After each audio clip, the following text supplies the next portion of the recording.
So here is a small program that I've written partially only for you all to understand कि यहाँ पे होना क्या चाहिए. I've taken let's say around 40 variables starting from R1 up till R40. ठीक है. तो यहाँ पे क्या बता रहे, suppose there are 40 students in a class और हर एक का रोल नंबर यहाँ मेंशन कर दिया starting from R1 up till R40 और हर एक स्टूडेंट पे यहाँ पे मार्क्स एलोकेट कर दे रहे हैं. लाइक R1 रोल नंबर जिसका है उसको 12 मार्क्स मिला होगा किसी पर्टिकुलर सब्जेक्ट. R2 जो स्टूडेंट है उसको 23 मिला होगा, R3 स्टूडेंट को 13 एंड सो ऑन. तो हम लोग 40 वेरिएबल हर एक स्टूडेंट के रिलेशन में बनाए हैं. ये एक एंटायर क्लासरूम के बेसिस पे हम लोग बनाए हैं. मार्क्स एलोकेट किया गया है और प्रिंट कराया गया है कि किस स्टूडेंट को कितना मार्क्स मिला है. ठीक है. प्रोग्राम बहुत ही सिंपल है, कोई कंडीशन नहीं है, कोई लूप नहीं है. बहुत ही सिंपल प्रोग्रामिंग बनाया गया है. ठीक है. इशू क्या है यहाँ पे, इस चीज़ को अगर समझ ले तो हम लोग अगला आने वाला टॉपिक जो हम लोग आज देखना चाह रहे हैं वो समझ में आ जाएगा ना. इसके लिए हम क्या कर रहे हैं अभी, सपोज मेमोरी एलोकेट कर रहे हैं. ठीक है.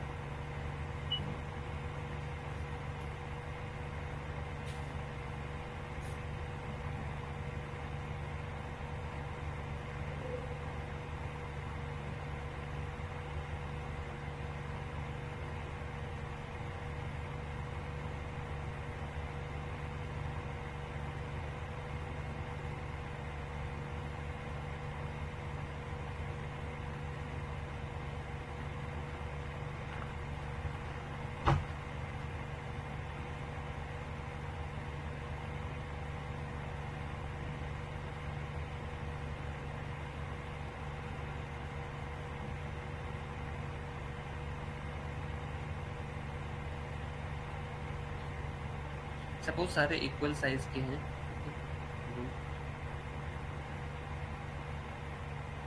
Don't worry about the size, कि साइज बड़ा छोटा है सेट्स में. It is not much at least for the time being. हमारे लिए इतना डायग्राम काफी है.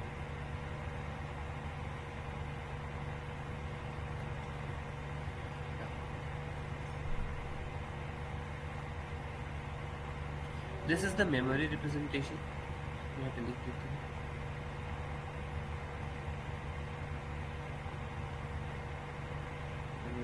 और हर एक सेल को, हर एक बॉक्स को हम लोग मेमोरी मान रहे हैं जिसमें डेटा स्टोर करेंगे. नाउ साइड में जो प्रोग्राम बना हुआ हमारा, अगर इसको कंपाइल करते हैं, ठीक, तो the moment this line is by the compiler, ये लाइन पढ़ के क्या समझता है, this line has cleared the variables. ये वेरिएबल डिक्लेरेशन हुआ है यहाँ पे. What do you mean by variable declaration? Variable का नाम बताना और उसका डेटा टाइप बताना.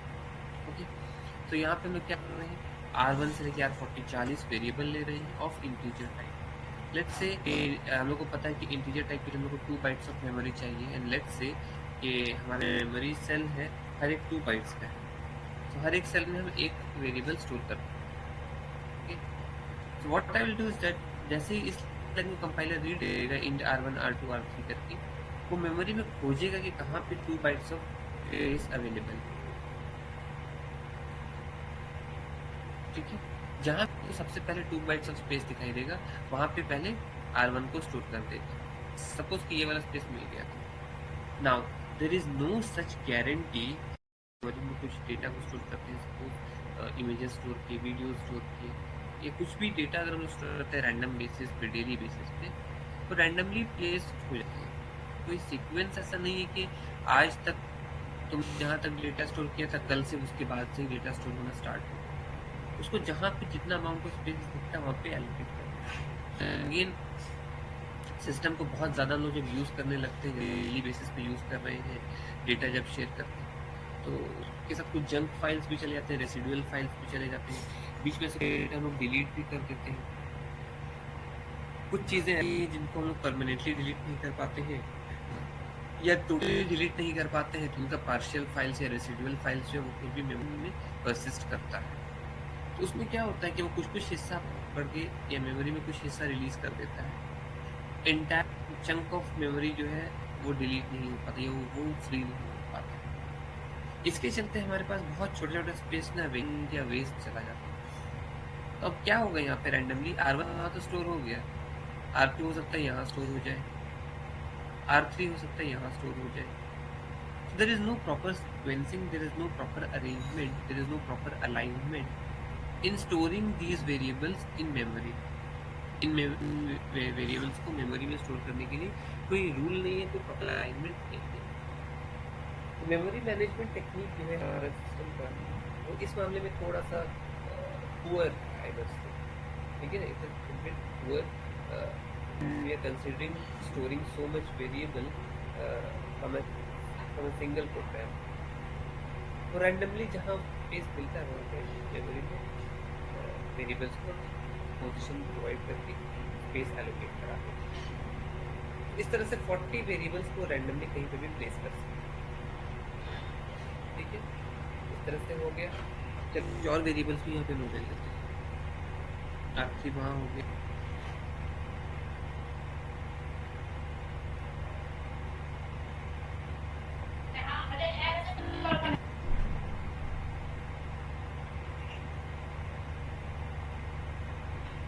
R4 हो सकता है यहाँ मिल जाए, R5 हो सकता है यहाँ मिल जाए, ठीक है, और R40 somewhere down the line हो सकता है R40 यहाँ मिल जाए।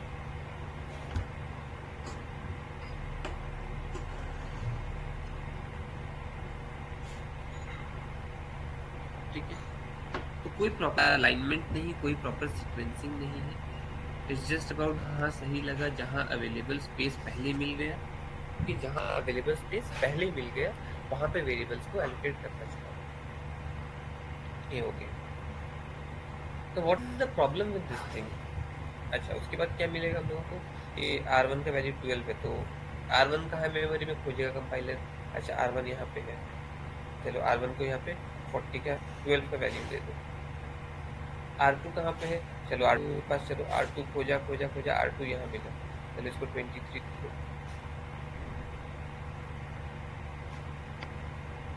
ठीक है, R3 कहाँ है खोजो, तो R3 खोजा, अच्छा यहाँ वापस आओ, तो यहाँ पे 13 दे दो।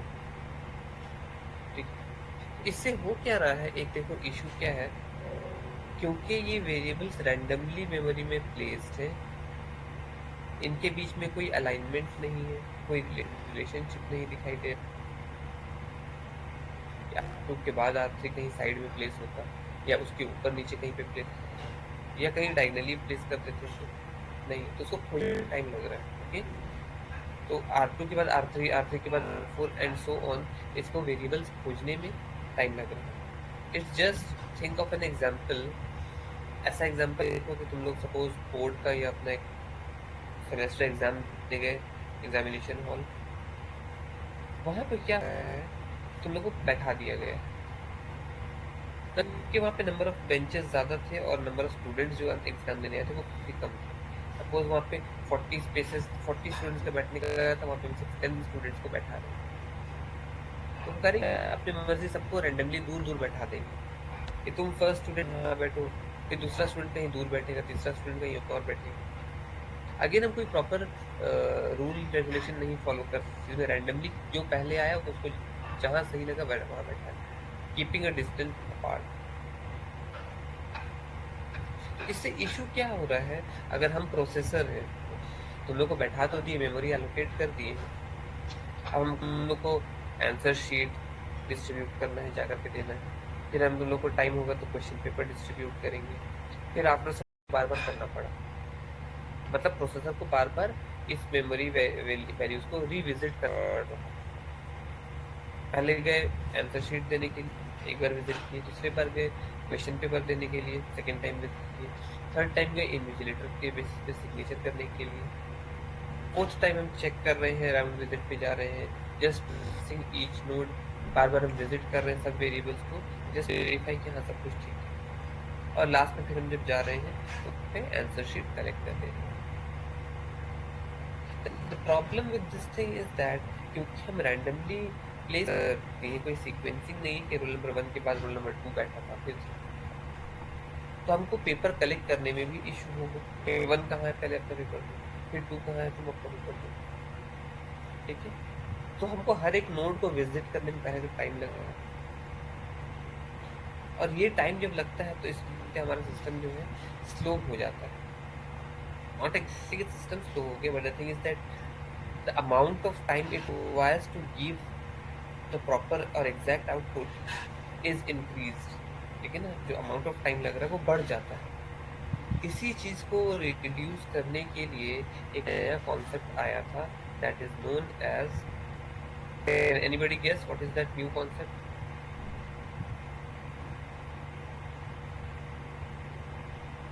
एनीवन?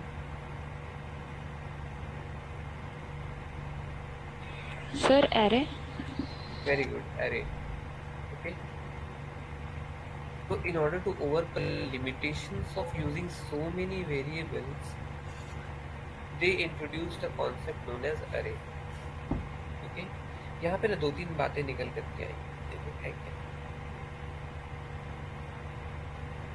पहला, हम इतना सारा वेरिएबल लिख रहे हैं, ये तो चलो हुआ एक क्लासरूम का। इस तरह से एक स्कूल में एक सेक्शन, सपोज ये स्टैंडर्ड 10 का, स्टैंडर्ड 10 का 3 सेक्शन होगा, तो 40 into 40 plus 40 plus 40, let's say 40 students है एग्जैक्ट, तो 120 वेरिएबल्स आपको बनाने पड़ेंगे सिर्फ स्टैंडर्ड 10 के। इसी तरह से 9 के लिए वेरिएबल्स बना लो, 8 के लिए बना लो, 7 के लिए बना लो, 6, हर एक क्लासरूम के लिए वेरिएबल्स बना लो। 1500-1600 शायद पढ़ते हो एक स्कूल में, 1200 पढ़ रहे हो, चलिए 1200 वेरिएबल बनाना। टेंडेंसी है, इंसान का फितरत है कि टाइपिंग मिस्टेक हो जाती है, जाने अनजाने भूल से, ध्यान नहीं रहा, लैक ऑफ कंसंट्रेशन रहा, वेरिएबल कुछ और टाइप हो गया। R23 लिख रहे थे, R33 लिखा गया। ठीक है, तो R23 मिस हो गया, किसी को एलोकेट नहीं हुआ। अब जब एग्जीक्यूशन के टाइम में जब सर्च किया जाएगा कि एंट्री करना R23 का, अरे तो R23 तो दिखा ही नहीं रहा, तो उसकी इशू हो जाएगा। दूसरा, इतना सारा वेरिएबल जब हम लोग बनाते हैं, हर एक को याद रखना मुमकिन नहीं, ठीक है ना, हर एक को याद रखना मुमकिन नहीं। तीसरा सबसे बड़ा टास्क जो है, इतना सारा वेरिएबल लिखो, फिर उसको वैल्यू असाइन करो, फिर उनको प्रिंट कराओ इंडिविजुअली, बहुत ही डिफिकल्ट जॉब। ये तो हम बात करें जब 1000 डेटा है मेरे पास, अगर हम उस तरह से झारखंड के या जमशेदपुर के ही सारे स्कूल्स के अगर हम डेटा कलेक्ट करेगा, तब सोचो क्या प्रॉब्लम होगा। 1 लाख डेटा हो जाएगा,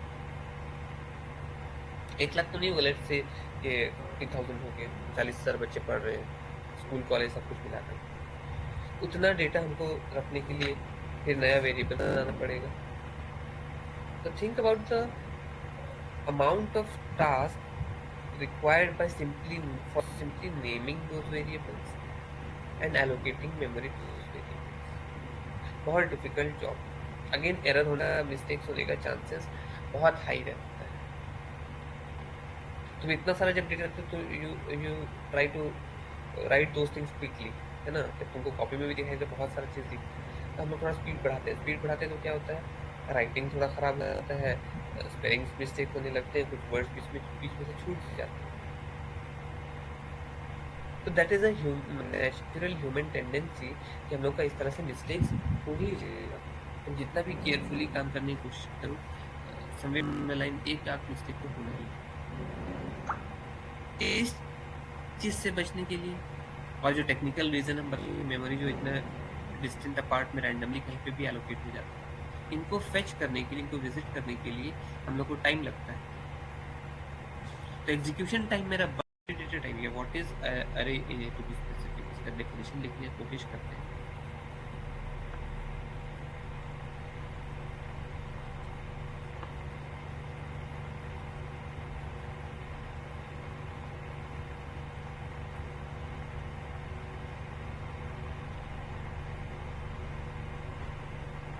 Array is a secondary data type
An array is a secondary data type that is used to store large amount of data having same type of data, having same data type, having same data type.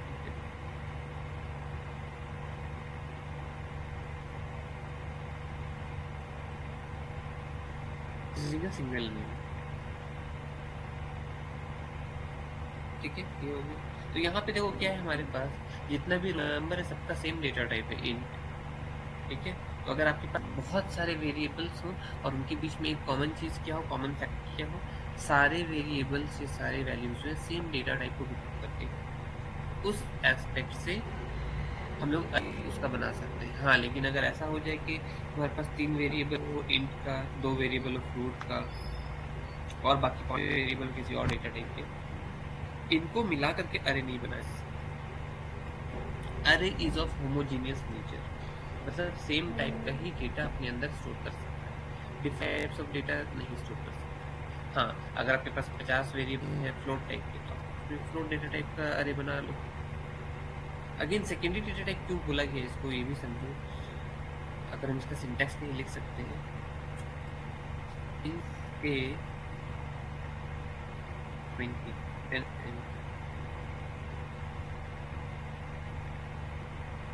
इस line को देखो, int a 10, ठीक है, int a 10, a is the name of your अरे का नाम हो गया a। इसमें बताया जा रहा है, ये जा रहा है यहाँ पे 3 चीज है यहाँ पे, int is the data type, a is the array name, और 10 जो बता रहा है that is the size of your array. Means what, here a is an array of integer type that is capable of storing 10 values at max।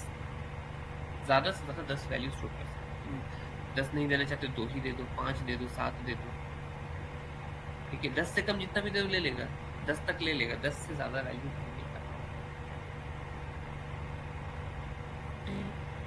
हाँ, और सारे के सारे वैल्यूज जो रहेंगे वो इंटीजर टाइप के रहेंगे। इसी तरह से हम लोग अगर एक और बना लेते हैं, कैरेक्टर रिलेशन, कैर ch तो स्ट्रिंग बना देगा हम लोगों का, ये हमारा स्ट्रिंग बना देगा। अब कैर ch वाला क्या है, तो याद करो, अगर तुम लोगों में से कुछ ने रिसेंटली अगर बैंक का फॉर्म भरा हो या कभी भी ऐसा फॉर्म भरा, तो फॉर्म में देखोगे तुम्हारा नाम कैसे लिखा हुआ आता है, स्क्वायर ब्रैकेट्स बने रहते हैं, first name, middle name, last name.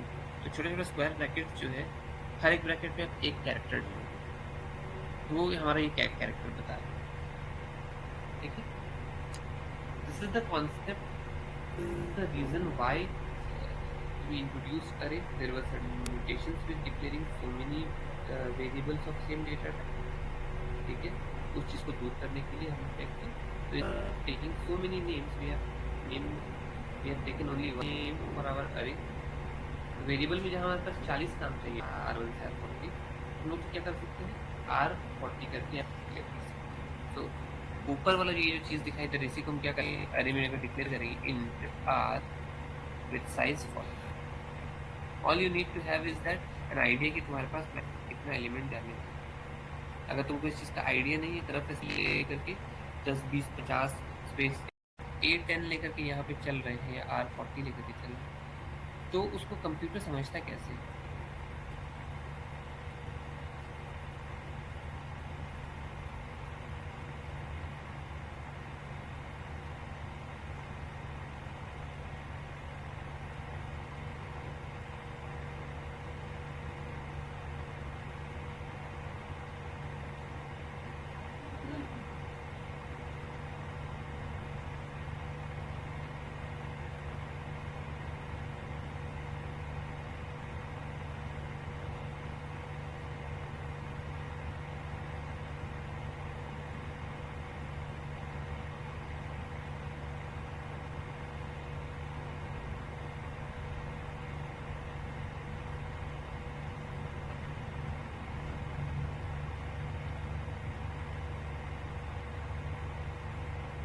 Suppose variable का नाम ले रहे, अरे का नाम ले रहे,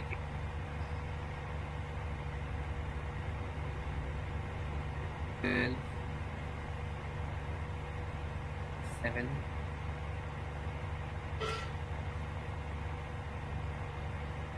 9 10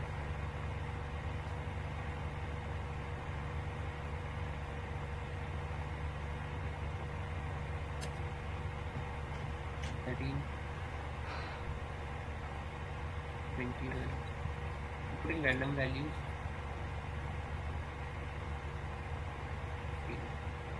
ओके,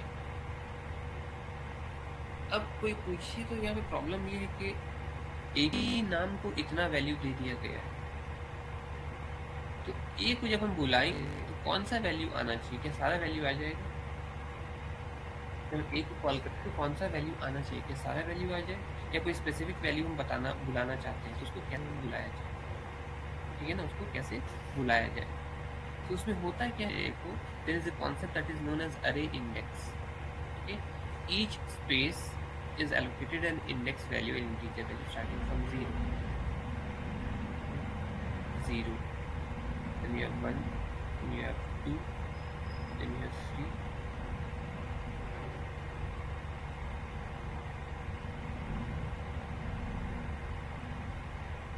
तो ध्यान से देखना, कुछ इंपॉर्टेंट बातें यहाँ से करके आएंगी, और यही है जो तुम्हारा कंफ्यूजन भी आगे एग्जाम में क्रिएट करेगा. अगर नहीं समझ पाओगे तो अरे फिर नहीं बनने वाला. ना अरे से रिलेटेड हमारा कैरेक्टर और स्ट्रिंग तक भी जाएगा. मेक श्योर आप अरे को सिंसियरली समझने की कोशिश करो. सी दिस 0, 1, 2, 3, 4, 5, 6, अगर टोटल एलिमेंट्स काउंट करो तो 12, 7, 9, 13, 21, 20 and 15 टोटल हमारे पास कितने elements? There are 7 elements in the array. Okay, there are 7 elements in the array. लेकिन जब हम अरे का इंडेक्स देखने बैठते हैं तो वहाँ पे 6 तक दिखाई दे रहा है. तक what is my last in 6 ना. ये डिफरेंस क्यों आ रहा है, कोई बता सकते हो? क्योंकि कोई कंप्यूटर में 0 से ये मेरे पास टोटल एलिमेंट 7 है तो लास्ट इंडेक्स 6 क्यों दिखा रहा है? 0 से स्टार्ट हो सर. एग्जैक्टली, क्योंकि हमारा इंडेक्स 0 से, काउंटिंग जो है इन अरे का वो 0 से स्टार्ट हुआ है.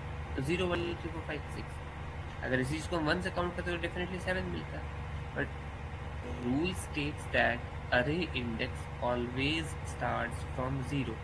Okay, listen to it very carefully, याद रख लो आज से. Array index always starts and will always start from 0. Array का इंडेक्स हमारे हाथ में नहीं है. Okay, I can change the values inside the array. 12 था तो उसको 22 कर दें, 7 था तो 17 कर दें, 9 है तो 91 कर दें. I can only change the value inside the array, I can never change the index. Index 0 है तो 1 कर दें, नहीं. That is an internal part of the program that is beyond the control of user. User के हाथ में index नहीं दिया गया है. हाँ, यूजर इंडेक्स का सहारा लेकर के अरे को अरे में डेटा एंट्री कर सकता है. इंडेक्स का सहारा लेकर के किसी पर्टिकुलर डेटा को विजिट कर सकता है और उसमें कुछ काम करना चाहे तो कर सकता है. बट अरे का इंडेक्स को चेंज नहीं कर सकता in totality. Okay, so there is a special integer values by the help of which we are able to locate each and individual value of the array. that integer value is known as जाना पड़ेगा. Look into the index 4. A of index 4 में क्या data है? 21. So it is referring to 21.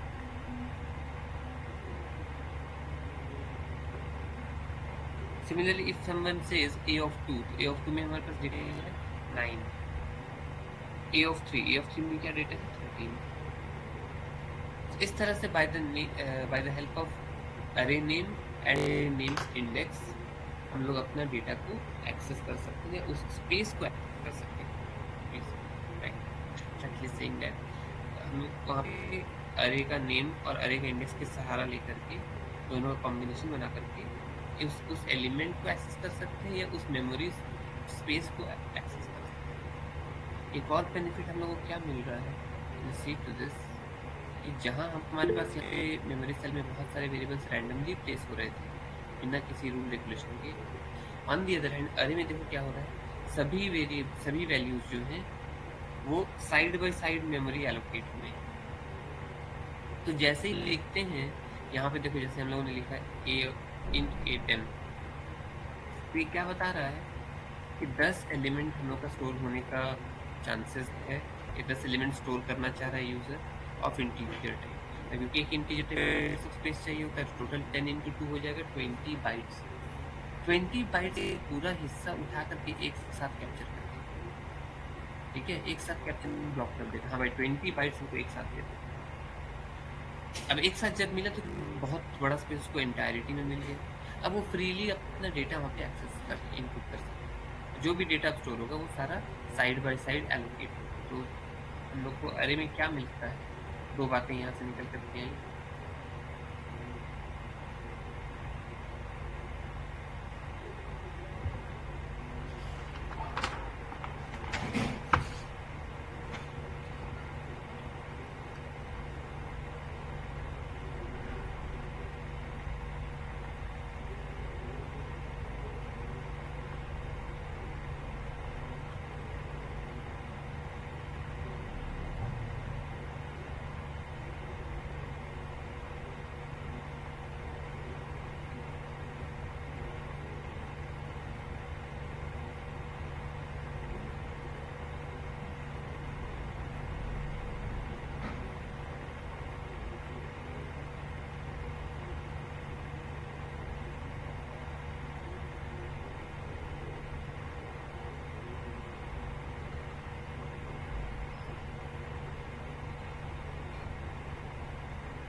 तो ये बहुत important एक formula निकल करके है for an array of size N, last index will be N minus, ठीक है। जैसे हमारे पास टोटल एलिमेंट यहाँ पे क्या है 7 थे, लेकिन हमारा लास्ट इंडेक्स क्या मिला 6, ऐसे 7 minus 1, okay. Since the array is starting from 0, that is the reason why last index is always 1 less than the total number of elements. Okay. So these are the few theoretical things related to array. Next class